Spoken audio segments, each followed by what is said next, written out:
The story begins in Berlin, 1963. A clever and smooth American spy named Napoleon Solo moves through a heavily guarded checkpoint. As he walks, he notices someone following him. A tall, strong man we'll later know as Ilya Kuryakin. Napoleon keeps calm and heads to a car repair shop where he meets a young woman named Gabi Teller. Her father is a scientist who's being forced to build an atomic bomb for Nazi sympathizers. Napoleon's mission is to get her out of East Berlin and find her uncle Rudy, who can help set up a meeting between Gabi and her father. As they try to escape the city, Ilya chases them. He's quick, strong, and clearly just as skilled as Napoleon. But Napoleon has backup. On the other side of the Berlin Wall, a CIA truck waits. It launches a zip line to the rooftop, allowing Napoleon and Gabi to zip across the wall to safety. Ilya tries to follow, but the truck suddenly reverses, loosening the zip line and leaving Ilya stuck on the other side. We then flash back to Ilya's briefing. He learns that Napoleon used to be a skilled criminal in Europe after the war. He was eventually caught, but the CIA saw his talents and recruited him instead of locking him away. Back in the present, Napoleon meets with his CIA handler Sanders in a park. In the restroom, Sanders gives Napoleon details about the mission. While using the urinal, Sanders drops a line about what he's about to feed Napoleon being bitter. That's when Ilya shows up, the bitter pill. They fight, and Ilya clearly overpowers Napoleon. Suddenly, the KGB director, Oleg, steps in and tells Ilya not to kill his partner on the first day. Napoleon is confused. Sanders translates and confirms they're now partners. Their new mission takes them to Rome. Ilya will pretend to be Gabi's fiancé, while Napoleon will act as an antiques dealer. They suspect that a company run by Gabi's uncle Rudy is a cover for something much more dangerous. Though the business seems to belong to a man named Alexander, it's really his wife, Victoria, who runs everything from the shadows. As Napoleon and Ilya start to learn about each other, they dig into each other's pasts. Napoleon makes comments that almost trigger Ilya's anger issues, but Ilya stays calm, just barely. In Rome, a sharp observer might notice a British man named Waverley checking into a hotel just before Napoleon does. When Napoleon enters, he sees some shady-looking men in the lobby. Clearly bad news. He quickly leaves after having his bags taken up to his room. On the streets of Rome, Ilya and Gabi seem to bond. Napoleon appears and warns Ilya that he's about to be mugged. It's all part of the act, the bad guys are watching, and they need to believe Ilya really is a harmless Russian architect, not a trained agent. Napoleon tells him not to fight back and just take it. Ilya listens, even when the thieves take his late father's watch and Gabi's ring. He controls his anger and lets it happen. Napoleon reappears, and they all head back to the hotel. While Napoleon enjoys some champagne and a flirtatious evening with the hotel clerk, Gabi and Ilya share a room as the fake engaged couple. Gabi drinks vodka and tries to get Ilya to dance. When he refuses, she playfully slaps him, and they end up wrestling until she passes out. Ilya gently tucks her into bed. The next morning, Napoleon finds a bunch of listening devices in his room. He takes them to Ilya and points out that they're Russian. Ilya smirks and hands over a handful of American bugs that he found in his own room. Later, Ilya gives Gabi a brand new engagement ring at the hotel entrance. Napoleon heads to a party hosted by Victoria. On the way in, he bumps into Waverley and manages to steal his invitation. At the door, guards stop him since he doesn't have an invite. He causes a scene, catching Victoria's attention. Once he shows the stolen invitation, he gets in. While inside, he slyly steals her necklace and another guest's bracelet. When questioned, he introduces himself as Davini, a man who finds rare items for collectors. He returns the stolen items as gifts, making himself seem charming and useful. Meanwhile, Gabi and Ilya attend the same party. Rudy insults Ilya, calling him a workhorse. This stings Ilya, who retreats to the bathroom. There, he finally loses control and beats up 3 men who provoked him. Alexander, Victoria's husband, seems impressed by Gabi and shows immediate interest. Back at the hotel, Ilya locks himself in the bathroom, which he's turned into a dark room to develop film. His special camera picked up traces of radiation on people's clothes from the party, a strong sign that Gabby's father is nearby and working on the bomb. Both agents agree to sleep on this new lead, but neither keeps that promise.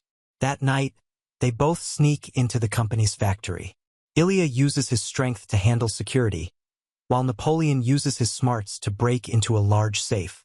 Inside, they find only a centrifuge, a tool used for bomb making. Unfortunately, Napoleon missed an alarm in the safe. The alarm goes off and the two flee by jumping out a window and landing on a boat. But Napoleon falls into the water and ends up on a nearby dock, where he calmly eats a stranger's dinner.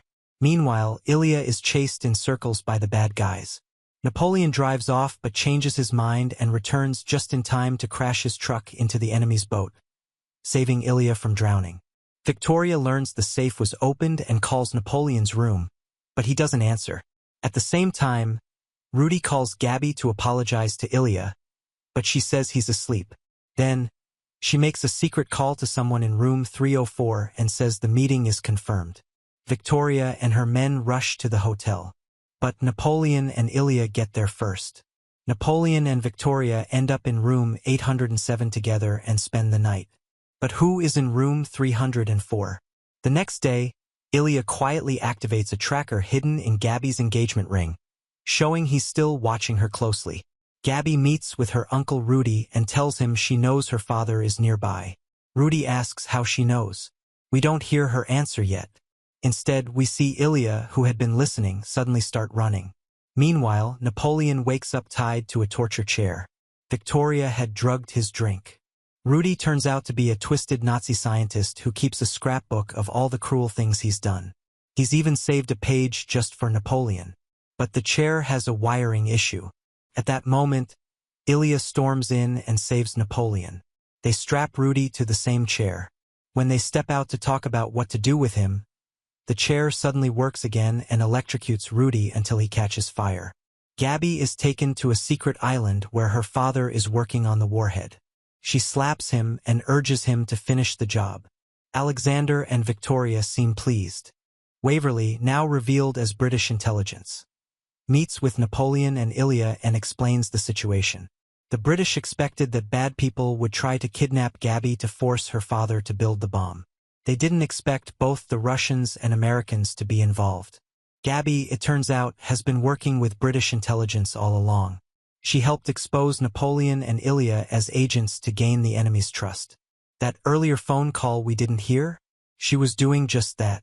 She also knew her ring would be bugged, ensuring Ilya would hear the conversation.